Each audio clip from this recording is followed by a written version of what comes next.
2ರಿಂದ 3 ತಿಂಗಳಾಯ್ತು. ಇನ್ನೂ ಕೂಡ ಪಿಂಚಣಿ ನಮಗ್ ಬರ್ತಾ ಇಲ್ಲ.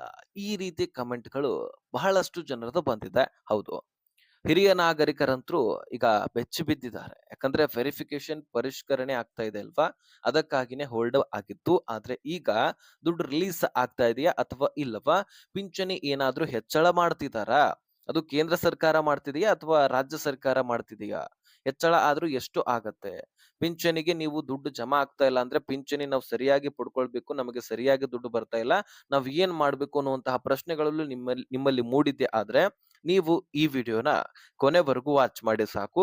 ಎಲ್ಲ ವಿಷಯ ನಿಮಗೆ ಕ್ಲಿಯರ್ ಆಗಿ ಅರ್ಥ ಆಗ್ಬಿಡತ್ತೆ. ಹೌದು ಸ್ನೇಹಿತರೆ. ಬಹಳಷ್ಟು ಜನರಿಗೆ ಸಮಸ್ಯೆ ಏನು ಉಂಟಾಗಿದೆ ಅಂದ್ರೆ, ಈ ಪಿಂಚಣಿ ಸರಿಯಾಗಿ ಜಮಾ ಆಗ್ತಾ ಇಲ್ಲ ಮತ್ತು ಯಾಕೆ ಅನ್ನುವಂತಹ ಕ್ವೆಶ್ಚನ್ ಒಂದಿದೆ ಅಲ್ವಾ? ಸೊ ಅದ್ರ ಬಗ್ಗೆನೇ ನಾನು ಈ ವಿಡಿಯೋದಲ್ಲಿ ಚರ್ಚೆ ಮಾಡ್ತಾ ಇದ್ದೀನಿ. ಸೊ ಹೀಗಾಗಿ ನೀವು ಈ ವಿಡಿಯೋನ ಕೊನೆವರೆಗೂ ವಾಚ್ ಮಾಡಿ. ಸ್ನೇಹಿತರೆ, 2-3 ತಿಂಗಳಾಯ್ತು ನಿಮಗೆ ಪಿಂಚಣಿ ಸರಿಯಾಗಿ ಜಮಾ ಆಗ್ತಾ ಇಲ್ಲ. ಹೌದು. ಯಾಕೆ ಅಂದ್ರೆ ಈಗ ರೇಷನ್ ಕಾರ್ಡ್‌ನಲ್ಲಿ ಬಯೋಮೆಟ್ರಿಕ್ ಮಾಡಿಸ್ತಿದ್ದಾರೆ.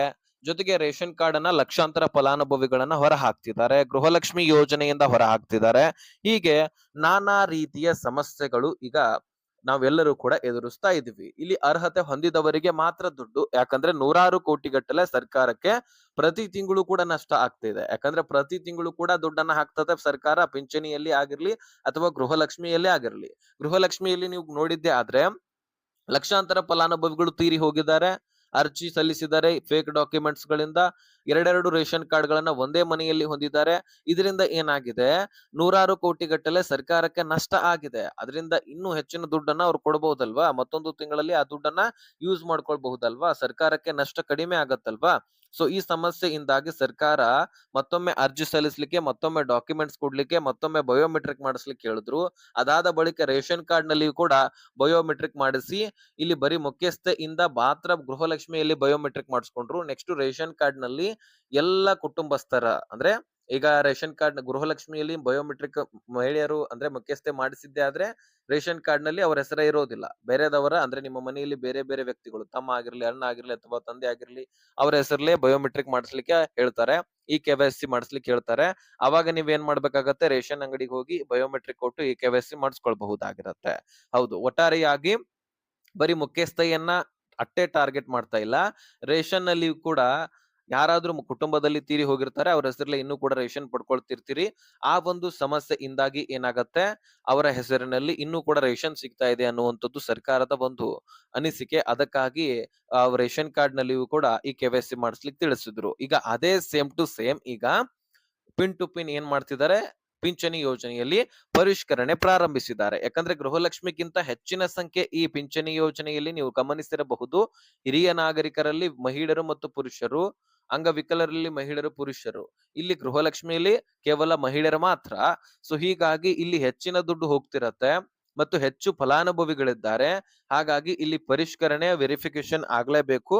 ಯಾರು ಅರ್ಹತೆ ಹೊಂದಿರ್ತಾರೆ ಅವ್ರಿಗೆ ಮಾತ್ರ ನಾವು ದುಡ್ಡು ಕೊಡ್ತೀವಿ ಅನ್ನುವಂಥದ್ದು ಸರ್ಕಾರದ್ದು. ಅದಕ್ಕಾಗಿ ಸರ್ಕಾರ ವೆರಿಫಿಕೇಶನ್ ಪರಿಷ್ಕರಣೆ ಮಾಡ್ತಾ ಇದೆ. ಅದರಲ್ಲಿ ಈಗ ಹಿರಿಯ ನಾಗರಿಕರು ಲಕ್ಷಾಂತರ ಫಲಾನುಭವಿಗಳು ತೀರಿ ಹೋಗಿರೋದು ಸರ್ಕಾರದ ಗಮನಕ್ಕೆ ಬಂದಿದೆ. ಅದಕ್ಕಾಗಿ ಅನುಮಾನ ಬಂದರೂ ಸಹಿತ ತೆಗೆದಾಕ್ತಿದ್ದಾರೆ. ಸುಮಾರು ಹತ್ತತ್ರ 21 ಲಕ್ಷ ಫಲಾನುಭವಿಗಳ ಮೇಲೆ ಅನುಮಾನ ಬಂದಿದೆ. ಅದರಲ್ಲಿ 18 ಲಕ್ಷ ಫಲಾನುಭವಿಗಳನ್ನ ತೆಗೆದಾಕುವಂತಹ ಸಾಧ್ಯತೆ ಇದೆ ಅಂತೆ. ಸೊ ಬಹಳ ವರ್ಷದಿಂದ ಪರಿಷ್ಕರಣೆ ಆಗಿರಲಿಲ್ಲ ಪಿಂಚಣಿ ಯೋಜನೆಯಲ್ಲಿ. ಈಗ ನೋಡಿದ್ರೆ ಇಷ್ಟು ಲಕ್ಷ ಫಲಾನುಭವಿಗಳು ಸಿಕ್ಕಿ ಬಿದ್ದಿದ್ದಾರೆ. ಗೃಹಲಕ್ಷ್ಮಿಯಲ್ಲಿ ಕೇವಲ 4 ಲಕ್ಷ ಆದ್ರೆ ಪಿಂಚಣಿ ಯೋಜನೆಯಲ್ಲಿ 21 ಲಕ್ಷ. ನೀವೇ ಕಂಪ್ಯಾರಿಸನ್ ಮಾಡಿ ಗೊತ್ತಾಗತ್ತೆ. ಇನ್ನು ನಿಮ್ಮ ಮೇಲೆ ಡೌಟ್ ಬಂದಿದ್ರು ಸಹಿತ ನಿಮಗೆ ದುಡ್ಡು ಹಾಕ್ತಾ ಇರೋದಿಲ್ಲ ಸರ್ಕಾರ. ಅದಕ್ಕಾಗಿ ನಿಮಗೆ ಒಂದು ಕೆಲಸ ಹೇಳಿದ್ದಾರೆ. ಈಗಾಗಲೇ ಬಯೋಮೆಟ್ರಿಕ್ ಹೇಳಿಲ್ಲ. ಆದ್ರೆ ಒಂದು ಕೆಲಸ ಏನಪ್ಪಾ ಅಂದ್ರೆ ನಿಮ್ಮ ಒಂದು ಜೀವಿತ ಪ್ರಮಾಣ ಪತ್ರ ಅಂದ್ರೆ ಲೈಫ್ ಸರ್ಟಿಫಿಕೇಟ್ ಅಂತಾನು ಕೂಡ ಕರಿತೀವಿ ನಾವು. ಆ ಸರ್ಟಿಫಿಕೇಟ್ ಅನ್ನ ಏನ್ ಮಾಡ್ಬೇಕು, ನೀವು ಯಾವ ಬ್ಯಾಂಕ್ ಅಕೌಂಟ್ ಅನ್ನ ಪಿಂಚಣಿ ಯೋಜನೆಗೆ ಲಿಂಕ್ ಮಾಡಿಸಿರ್ತೀರಿ ನೋಡಿ, ಆ ಪಿಂಚಣಿ ಯೋಜನೆಯ ಲಾಭವನ್ನ ಪಡ್ಕೊಳ್ಬೇಕಂದ್ರೆ ಆ ಒಂದು ಬ್ಯಾಂಕಿಗೆ ಹೋಗಿ ಅಲ್ಲಿರ್ತಕ್ಕಂತಹ ಅಧಿಕಾರಿಗಳ ಹತ್ರ ನಿಮ್ಮ ಜೀವಿತ ಪ್ರಮಾಣ ಪತ್ರವನ್ನ ಕೊಡಬೇಕು.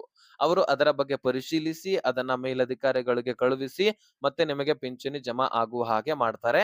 ಯಾರಿಗೆ ಕಳೆದ 4-5 ತಿಂಗಳಿನಿಂದ ಪಿಂಚಣಿ ಬಂದಿಲ್ಲ, ನೀವು ಅರ್ಹತೆ ಹೊಂದಿದ್ದೀರಿ ಅಂತ ನಿಮ್ಗೆ ಕನ್ಫರ್ಮ್ ಇದೆ ಅಂದ್ರೆ ನೀವು ಹೋಗಿ ಕೊಡಬಹುದು. ಅಥವಾ 1 ತಿಂಗಳದ್ದು ಬಂದಿಲ್ಲ ಅಥವಾ 2 ತಿಂಗಳದ್ದು ಬಂದಿಲ್ಲ ಅಂದ್ರೆ ತಲೆ ಕೆಡಿಸ್ಕೊಳ್ಬೇಡಿ. ಯಾಕಂದ್ರೆ ನೀವು ಇನ್ನೂ ಅರ್ಹತೆ ಹೊಂದಿರ್ತೀರಿ. ಆದ್ರೆ ಪರಿಶೀಲನೆ ನಡೀತಾ ಇದೆ. ಅದಕ್ಕೋಸ್ಕರ ಒಂದ್ ಸ್ವಲ್ಪ ಹೋಲ್ಡ್ ಮಾಡಲಾಗಿದೆ. ಸರಿಯಾಗಿ ದುಡ್ಡು ಜಮಾ ಮಾಡಿಲ್ಲ. ನೀವು 3-4 ತಿಂಗಳಿನಿಂದ ದುಡ್ಡು ಬಂದಿಲ್ಲ ಅಂದ್ರೆ ಈ ಕೆಲಸ ಮಾಡಬಹುದು. ಲೈಫ್ ಸರ್ಟಿಫಿಕೇಟ್ ಅನ್ನ ಕೊಡಬಹುದು. ಓಕೆ. ಇನ್ನು ಪಿಂಚಣಿ ಹೆಚ್ಚಳ ಆಗೋದ್ರ ಬಗ್ಗೆ ಸದ್ಯಕ್ಕೆ ಯಾವುದೇ ರೀತಿ ಅಪ್ಡೇಟ್ ಸಿಕ್ಕಿಲ್ಲ. ಇನ್ನು ಜೂನ್, ಜುಲೈ ಮತ್ತು ಆಗಸ್ಟ್ ತಿಂಗಳ ಹಣ ಈಗಾಗಲೇ ಜಮಾ ಆಗ್ಲಿಕ್ಕೆ ಪ್ರಾರಂಭ ಮಾಡಿದ್ದಾರೆ. ಯಾರು ಅರ್ಹತೆ ಹೊಂದಿದ್ದಾರೆ ಅವ್ರಿಗೆ ಮಾತ್ರ ದುಡ್ಡು ಜಮಾ ಆಗ್ತಾ ಇದೆ. ದುಡ್ಡು ಬರ್ತಾ ಇಲ್ಲ ಅಂದ್ರೆ ಬ್ಯಾಂಕಿಗೆ ಹೋಗಿ ಭೇಟಿ ಕೊಡಬಹುದು. ಅಲ್ಲಿ ಅಧಿಕಾರಿಗಳು ಹೆಚ್ಚಿನ ಮಾಹಿತಿಯನ್ನ ಪಡ್ಕೊಂಡು ಅವ್ರು ಹೇಳಿರುವ ಹಾಗೆ ಮಾಡಿ ಮತ್ತೆ ದುಡ್ಡನ್ನ ಪಡ್ಕೊಳ್ಬಹುದು. ಓಕೆ. ಏನೇ ಪ್ರಶ್ನೆಗಳಿದ್ರು ಡಿಸ್ಕ್ರಿಪ್ಷನ್ ಅಲ್ಲಿ ಇನ್‌ಸ್ಟಾಗ್ರಾಮ್ ಲಿಂಕ್ ಇರುತ್ತೆ. ಅಲ್ಲಿಂದ ಮೆಸೇಜ್ ಮಾಡಿ ಖಂಡಿತವಾಗ್ಲೂ ರಿಪ್ಲೈ ಕೊಡ್ತೀನಿ.